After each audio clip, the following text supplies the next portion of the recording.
Ģitārspēles audzēkņu konkursa 6 stīgas tradīcija turpina plaukt. Šoreiz jau vairāk dalībnieku.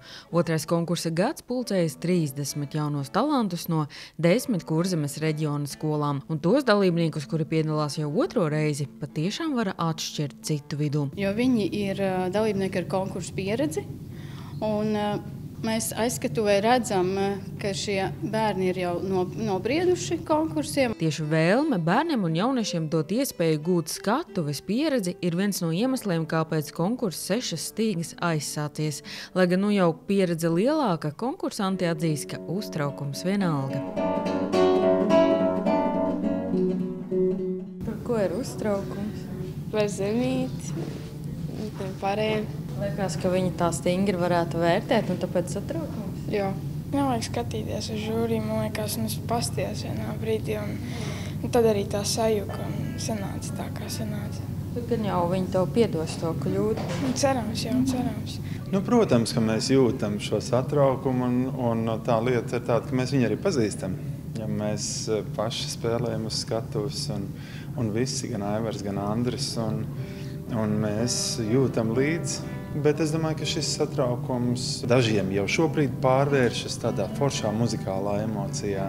Un dažiem no dalībniekiem pēc kāda laika viņi sajutīs, kā tas notiek, un tas ir baigi forši.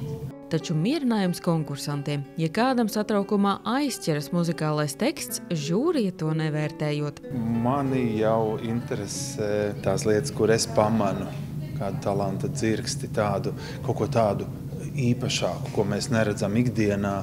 Mani interesē tās lietas, kas ir profesionāli sakārtotas. Ja gadījumā šie jaunieši nonāks līdz muzikas akadēmijai, ko es varēšu, kā mēs varēsim strādāt tālāk. Ja?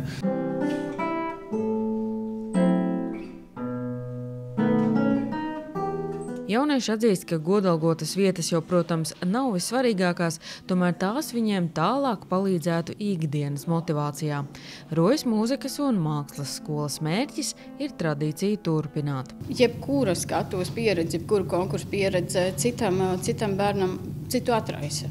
Ja, mēs arī redzējām savas skolas ietvaros, kā puisīts atvērās. Mazās grupas puisīts vienkārši atvērās. Un mēs redzam, ka tas virziens viņu mazliet uz to konkursu pabīdīt bija tas pareizais.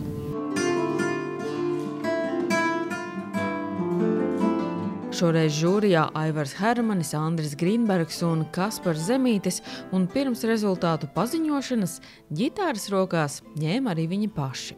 Sanita Liepiņa, Terēze Matisone, TV9 Pakalni.